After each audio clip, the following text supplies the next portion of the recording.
Sarah Wood, evaluation of the film White Death. How does your media product represent particular social groups? Due to the surveys we gave out for our audience research, we were aware of the representation of different social groups. We found that they didn't like the girls always being the victim, so we have a male victim.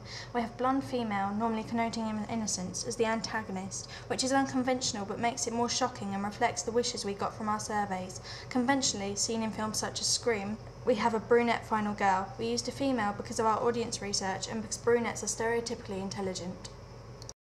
How did you address your audience? The first sound you hear in the film is a shooting sound to get the audience's attention straight away. The camera does a fast point of view shot down the hall to make the audience uneasy and get a sense of setting. It goes through the double doors, showing off the ghost powers and to make the continuity flow more effectively from room to room.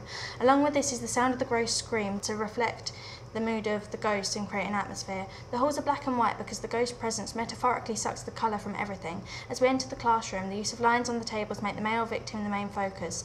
White lights shine down on him to symbolise his angelic innocence. He also wears pale colours to reflect this. The final girl enters wearing purple, a symbol of hope. She turns on the light, symbolising that she brings goodness and safety. Because she leaves before anything dangerous happens, this shows that she is wise, a foreshadow of her wisdom as the final girl. Eerie music has started playing by now and plays till the end to build to a climax. This piece of music is called Apparition, and it's from the CD called AKM Music, Suspense and Drama. This is copyright free. Seeing a quick flash of the ghost at the door is conventional as it pre-echoes what is to come. There is a skeleton in the background which prefigures his death. A bird also comes out of nowhere in the window in the background to make the audience more unnerved.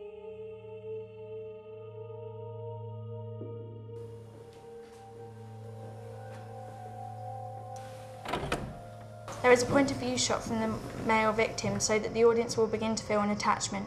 A door also closes of its own accord, creating a feeling of trapping the victim.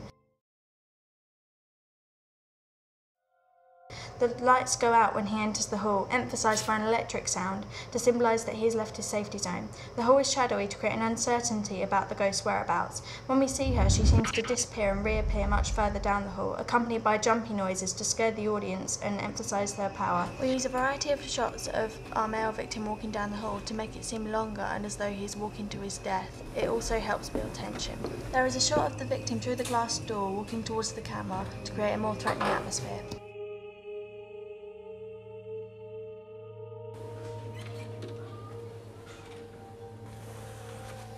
When he walks into the mirror room, there is the use of lines where the chairs draw your eyes to the victim. This helps with the look and see technique because the next shot shows you what he's looking at.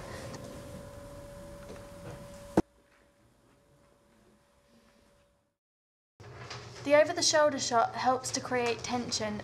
There is dark lighting on him to signify that he's the one that's going to die. The ghost hiding behind the white curtains is a metaphor for hiding behind purity. The victim rips open the curtains, therefore ripping away all purity. Because of this, he dies. The ghost wears white, which symbolises purity, so it's ironic. The clown makeup is also ironic because they are meant to be happy, but the idea of masking your appearance is also used in films such as Halloween and Scream. In what ways does your media product use, develop, or challenge forms and conventions of real media products?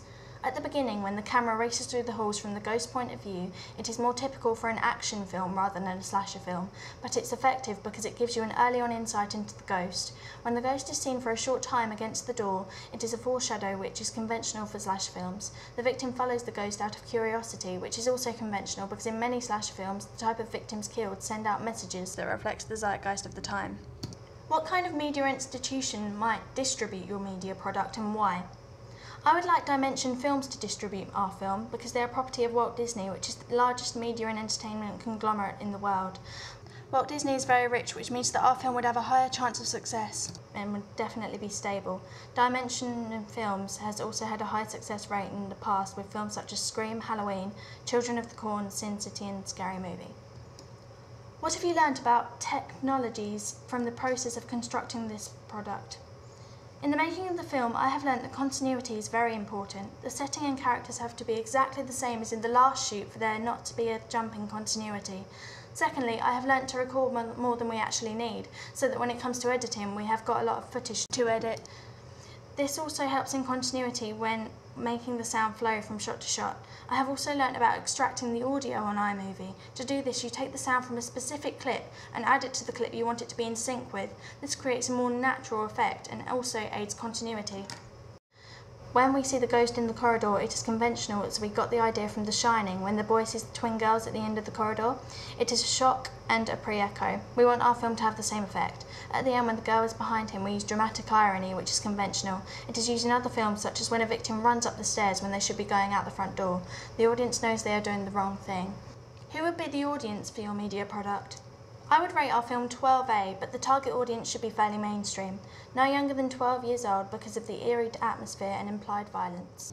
Violence is only implied because we just hear the victim scream. The rest is left to our imagination. The type of film shown in a particular area can depend on the type of audience living in that area. As the film is set in a school, school children may also be more interested in seeing it. Looking back at your preliminary task, what do you feel you have learnt in the progression from it to the full product? I have learnt a lot since our preliminary task about composition, the 180-degree rule, the match on action and the shot reaction shot.